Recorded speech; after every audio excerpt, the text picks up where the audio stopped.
नमस्कार और आप सबका स्वागत करते हैं फिर से एक नए वीडियो में। और आप सबको बिना किसी देर किए हुए वीडियो को आगे लेके चलते हैं। मगर अगर आप चैनल पर नए हैं तो चैनल को सब्सक्राइब कर लीजिएगा। और आपको पता होगा कि बंगाल इलेक्शन का आज पहले चरण की वोटिंग 152 सीटों पर होगी। हम नज़र इस पे भी डालेंगे कौन सी सीटें आएगी। और सबसे पहले बात हम ये कर लेते हैं कि चुनाव से वोटिंग से एक दिन पहले की स्थानीय पर बंगाल में जगह जगह पर किस प्रकार का माहौल रहा। आज किसी एक चीज पर हम मुद्दा पे बात नहीं करने वाले हैं, क्योंकि आप सबको पता होगा कि बंगाल में 22 अप्रैल को जो घटित हुआ है, जिस प्रकार से प्रशासन ने वहां के लोकल व्यक्ति को अरेस्ट किए हैं, वहां की दबंगगिरी दिखाने वाले व्यक्ति को अरेस्ट किए हैं, उससे कुछ ना कुछ तो दहलाया। और क्या इससे ये अरेस्टिंग से चुनाव पे कोई असर पड़ेगा? टीएमसी का डायरेक्ट हमला प्रशासन पे है कि प्रशासन ने अरेस्ट किया है तो हमारे चुनाव में इफेक्ट पड़ेंगे, और उस प्रकार से नहीं करना चाहिए। मगर सबसे बड़ी बात यह है, आखिर अरेस्ट करने का सबसे बड़ा रीजन क्या है? तो आपको पता होगा कि चुनाव प्रचार के दौरान इस प्रकार से एक दूसरे में भिड़ंत हुए हैं कि मानो कि वहां पे खून का धारा बह रहा हो। इस प्रकार से नहीं होती है चुनाव। आप अपने राज्य में चुनाव करा रहे हैं, आपके राज्य में चुनाव है, आप क्या देश को मुंह दिखाओगे? ये भी एक नेतृत्व होती है। भले ही चुनाव आयोग को इस चीज का दायित्व है, मगर आपके राज्य में हो रहा है तो आपका भी कुछ ना कुछ दायित्व बनता है। क्या आपको ये चीज का पता नहीं है? हाँ, शायद आपको पता होगा। हाँ, आपको अच्छी तरीके से पता होगा कि चुनाव कैसे होती है और वोटिंग कैसे किया जाता है। हाँ, चाहे पिछले की बात कर ले, 21 की बात कर ले या 24 चुनाव की बात कर ले, आपको पता है। मगर वहीं 294 सीटों पे ये जो विधानसभा की 2026 में चुनाव हो रही है, इसमें वहां की लोकल व्यक्ति को इस प्रकार से भ्रमित किया जा रहा है समर्थक के द्वारा कि मानो सारी की सारे हदें पार कर गई हो। जिस प्रकार से सोशल मीडिया पे वीडियोज निकल के आते हैं, जिस प्रकार से मीडिया रिपोर्ट निकल के आ रही है बंगाल की स्थिति, आप भले ही बिहार को जंगल राज बोलते होंगे, मगर आपको बता दें कि बिहार जैसी आपकी स्थिति और आपको बिहार जैसा आने में बहुत टाइम लगेगा।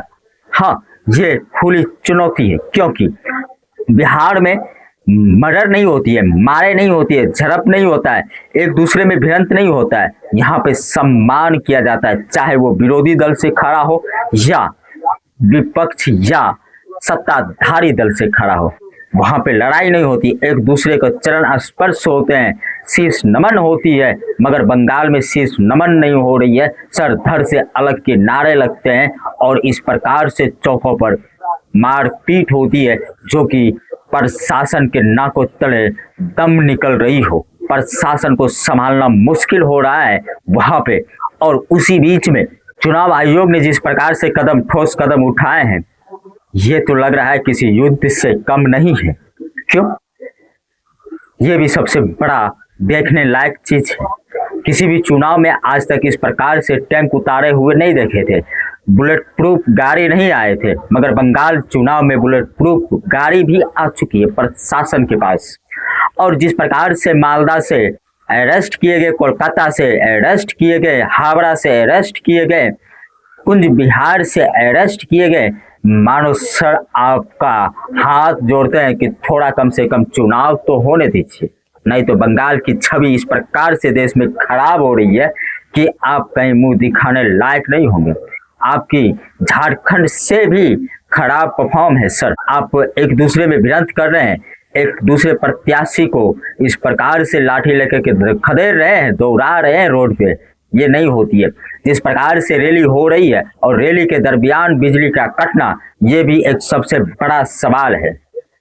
आपका भी दायित्व बनता है कि इसका जवाब दे, मगर सरकार मौन है, क्योंकि उनको तो अभी इलेक्शन चाहिए और इलेक्शन जीतना चाहिए, और इलेक्शन में फंडिंग कहाँ से आएगी ये उनके माइंड में चलता, और किनको कितना चीज क्या दिया जाए ताकि मेरी सरकार बन जाए। आपको बता दें कि 23 तारीख यानी कि आज पहली चरण की वोटिंग 152 सीटों पे होगी और हो रही है। शांतिपूर्ण चुनाव आयोग का आदेश है कि किया जाए वोटिंग और उसके बाद दूसरी चरण की वोटिंग का तैयारी जोर शोर से हो रही है।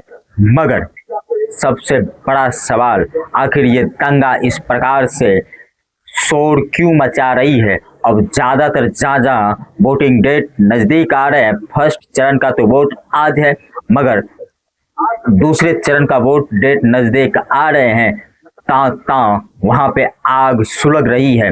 क्या होगा वो मंजर अब पता नहीं, ये तो रक्षा माँ काली ही कर सकती है। मिलता है किसी अगले वीडियो में, तब तक के लिए दीजिए मुझे इजाजत। जय हिंद।